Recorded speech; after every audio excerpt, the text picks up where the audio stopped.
Uh.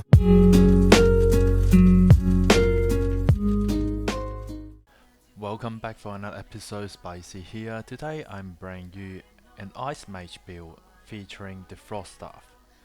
As usual, I will show you a couple of gears that I think that it could work well with this build, followed by some PvP and my recommendation as well. First up, I'm doing with tier 6 Axe build. I am tier 4.3, overall I'm slightly behind in item power, but that's alright. The key to this fight is to root him with my E, draw some distance, spam my Q.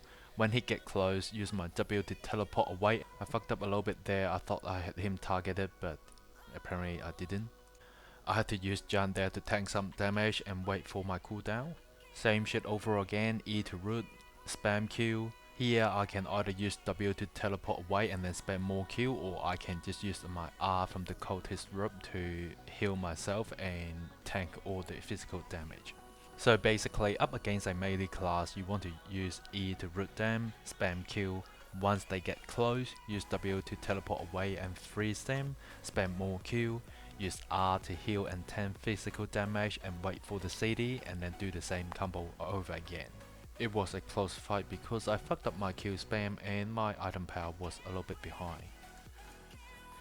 Next fight, I am up against a ranger. I've swapped the teleport to W1 for more damage, as teleport is not exactly useful against ranged DPS. The key to this fight for me is to use Giant early on to tank all the damage and proc the cast speed passive from the staff ASAP to spam Q even harder.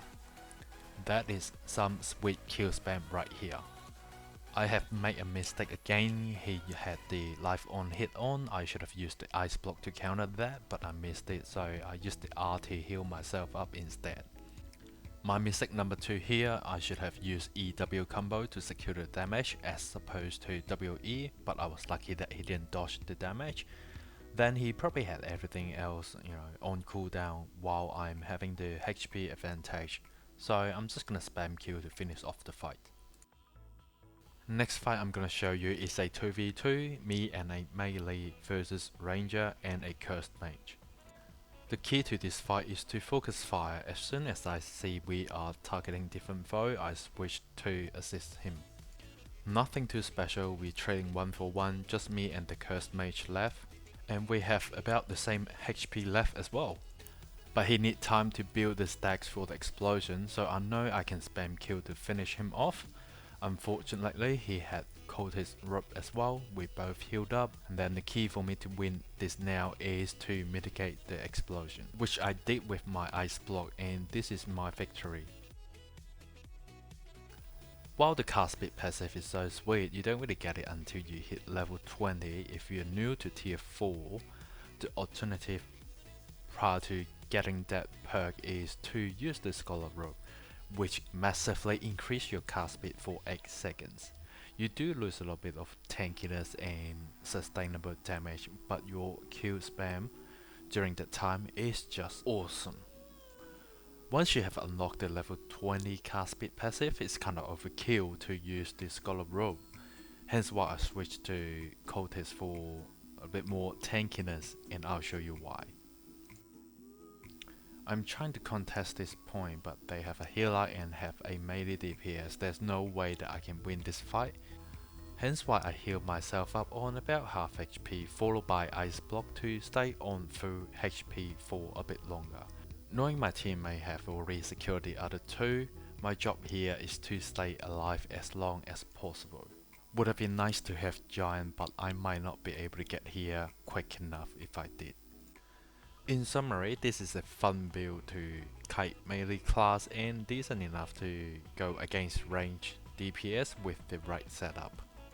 Now I will go through my current gear and some other pieces that could work well with the build. Main weapon obviously is the Frost Staff. Offhand I will go with the spellbook for the cast speed. My foot choice is the omelette for cast speed and CD reduction.